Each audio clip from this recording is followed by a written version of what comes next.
వాని ముడిచి వానికి వీళ్ళు ముడిచి మనం ఇది కదా ఈ వీళ్ళే కథపడి చంపుకున్నాడు.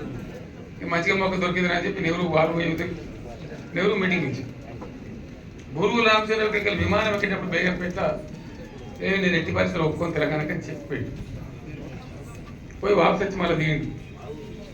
ఆయన మీటింగ్ పోవాలి. మీటింగ్ పోగా ముందే ఇక్కడ విలేకరులంతా రెడీ అంటే ఆంధ్రులు విమానం దిగదని ఏం సంగతి అంటే ఒప్పుకొని వచ్చిందని తెలంగాణ కలుపుతానికి ఒప్పుకొని వచ్చి అది ఎందుకు ఒప్పుకున్న పోయినా ఒప్పుకోనంటే అంటే నెహ్రూ సాబ్ చెప్పిండే ఆయనకి ఎదురు చెప్తామా? ఇది బూరుగుల నాంశం అన్నమాట, నా మాట కాదు. తమ్మి బంద్ చేయమా ప్లీజ్. నెహ్రూ సాబ్ చెప్పిండి కాదంటమా? ఇక ఓడిచిపోయింది, అయిపోయింది. ఈ ఇంట్లో పోయి దొంగలలో కలిసి అంతే కదా, ఓడిచిపోయింది తెలంగాణ. ఆ ఒక్క మాట అతను గట్టిగా ఉండి ఆ రోజు మేము కలవమంటే లేదు బ్యాక్ వచ్చి ప్రజలకి మనం పోరాడాలి, మనం కలవద్దంటే అప్పటికి కొట్లాడింది ప్రజలు, తెలంగాణ ప్రజలు కొట్లాడింది, విద్యార్థులు కొట్లాడింది. ఇక్కడ ఉన్నారు చాలా జరిగింది.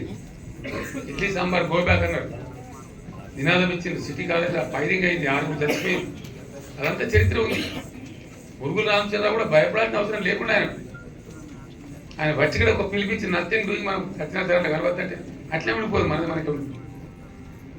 కానీ దురదృష్టం తెలంగాణను వెంటాడి చెప్పేసింది. అది చెప్పేసిన తర్వాత ఆనాడు మన కర్మం ఏంటంటే ఈ దేశంలో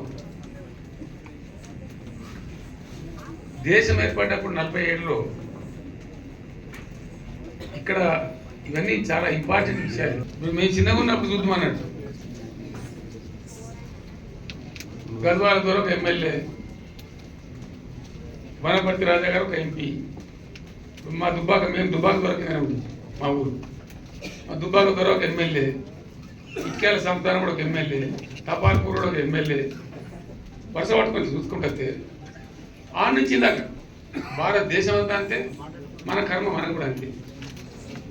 ఈ ప్రజలు ఇంటి ప్రజలు అప్పుడు చదువు శాస్త్రం ఇంత లేకుండే, తెలివితేటలు లేకుండే, చాలా కష్టంగా ఉండేది.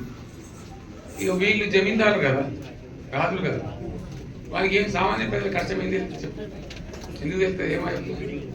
మంచి ధనం ఉండే అన్ని బాగుండే, అప్పటికే బలిచి ఉండే, మళ్ళీ ఉల్టా పదవి వచ్చి అసలు ఎమ్మెల్యే ఎంపీ అంటే జనాన్ని కనిపించనా? ఇంకా ఊళ్ళో కూడా జనం చెప్పుకున్నారు, ఎండాకాలం వస్తే మా సాగు పూజిపోతే నీకు తెలుసా? పిచ్చి ప్రజలు చెప్పుకున్నాడు. ఎవరు ఒప్పుకున్నారు? మహాత్మా గాంధీ, జవహర్లాల్ నెహ్రూ, అబ్దుల్ కలాం ఆజాద్, ఆనాడు ఉన్నటువంటి మహామహులైనటువంటి సంత పోరాట యోధులు మనోళ్ళే సంతకం పెట్టింది వీళ్ళే. అయితే ఈ 3 రాష్ట్రాలకి ప్రిన్సిలీ రూల్డ్ స్టేట్స్ అందరూ పెట్టారు బ్రిటిష్ వాళ్ళు. ఈ 3టికి ఒక అధికారం ఇచ్చిండ్రు. ఏమి ఇచ్చిండ్రు?